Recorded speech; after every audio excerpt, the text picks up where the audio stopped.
Did Hitler get elected on Monday and start throwing people into ovens on Friday? No, it was a gradual process. The first thing that Hitler did was start to write newspaper articles. Everything that was going wrong was the Jews' fault.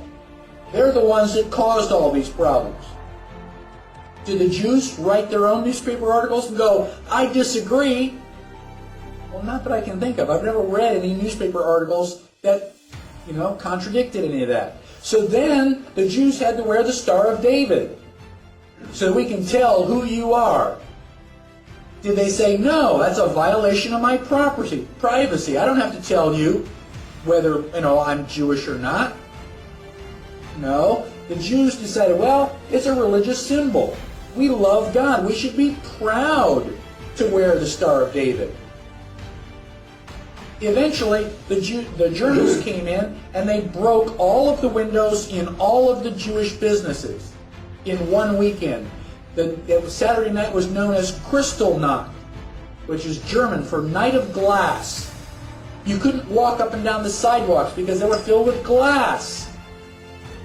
Did the Jews rise up and say, now, damn it, you're violating my property, you shouldn't do that? No. Gosh, we don't want to make the Germans any madder than they already are. We want to just kind of go along to get along. Don't piss them off. They've got guns.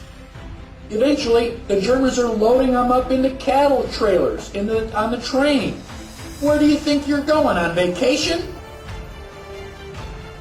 Where do you think they're going to take you? Well, now you're cold and naked and they're walking you into the ovens where you're going to go to mass execution. Is it time now to raise your hand and say, I tend to disagree with all this? Bang! You're dead. It's too late to complain.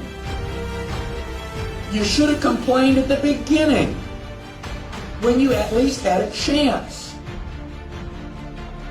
My question to you, and I don't expect you to answer it, just think about it in your head. How bad do things have to get before you do something? Do they have to take away all your property? Do they have to license every activity that you want to engage in?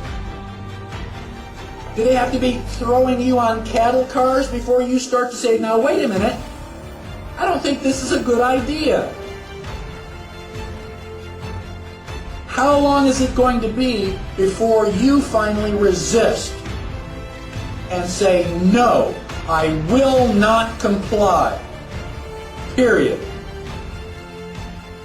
That's a different answer for each person.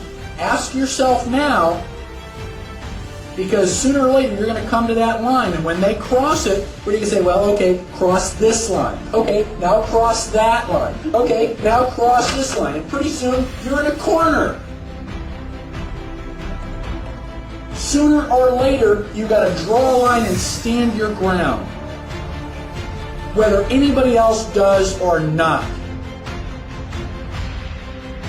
That is what liberty is all about.